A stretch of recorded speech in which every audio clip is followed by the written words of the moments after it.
네, 역시 지역의 가장 큰 관심사는 특별법 제정이 가능할지 여부입니다. 그런데 법제화의 열쇠를 쥐고 있는 국회에서는 어떻게 생각하고 있을까요? 오늘 데스크 인터뷰에서는 특별법을 둘러싼 정치적 지형과 실현 가능성을 짚어봅니다. 이영일 여수 지역사회연구소장을 강서영 기자가 만나봤습니다. 안녕하세요. 네, 반갑습니다. 여수 순천 11구 사건 특별법은 왜 필요한지 먼저 여쭙고 싶습니다. 국가가 국가폭력을 행사하면서 국민의 생명과 재산에 위해를 가했다는 그런 부분에 대해서 고백을 하는 정부의 공식 보고서이기 때문에 이 부분들을 받아보고 싶어 하는 것입니다. 그래야만이 이 진실 이후에 화해도 가능한 것이죠.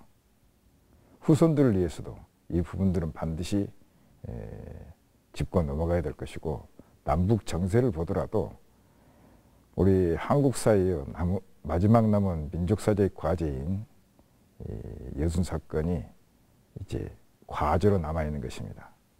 그러면 여순 사건 특별법 제정을 둘러싼 현재 정세는 좀 어떤 상황인 건지, 그리고 좀 정치적으로 국회 내의 쟁점은 무엇인지 좀 설명을 부탁드리겠습니다.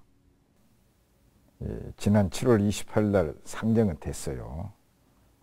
지역 국회의원들의 5명의 공동 발의와 152명이 한꺼번에 공동 발의를 했던 것이죠.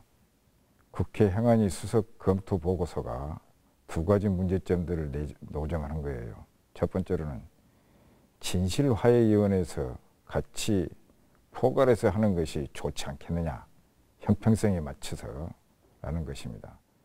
두 번째는 더 가관인 것이 행안부 자체가 또 이런 의견들을 같이 내포하고 있다는 것입니다. 더욱이 이 특별법은 민주당의 2020년도 하반기 5대 우선과제에 아직 안 들어있는 상황에서 당론으로 채택하려고 부단히 지금 노력을 하고 있는 상황이죠. 진실화해위원회 2기 활동이 시작이 되는데 이 활동으로는 역사적 요구에 부응하기가 어렵다라고 생각을 하시는 건지. 제1기 진실화해위원회에서 조사할 때 보니까 거창과 노건리 같은 단위 사건을 분류한 결과 1222개 사건이었습니다. 그중에 여순 사건은 10개의 사건을 가지고 조사한 결과 1949년 11월에 전라남도가 발표한 11,131명의 10분의 1에도 못 미치는 조사 결과가 나왔던 것이죠. 그래서 이제 제2기 진실화해위원회에서는 다시 통합해가지고 조사를 하게 되면 마찬가지의 결과가 나오지 않겠느냐. 이 여순 사건 특별법이 좀 시급하게 제정이 되어야 한다는 목소리가 지역에서 굉장히 목소리가 높잖아요.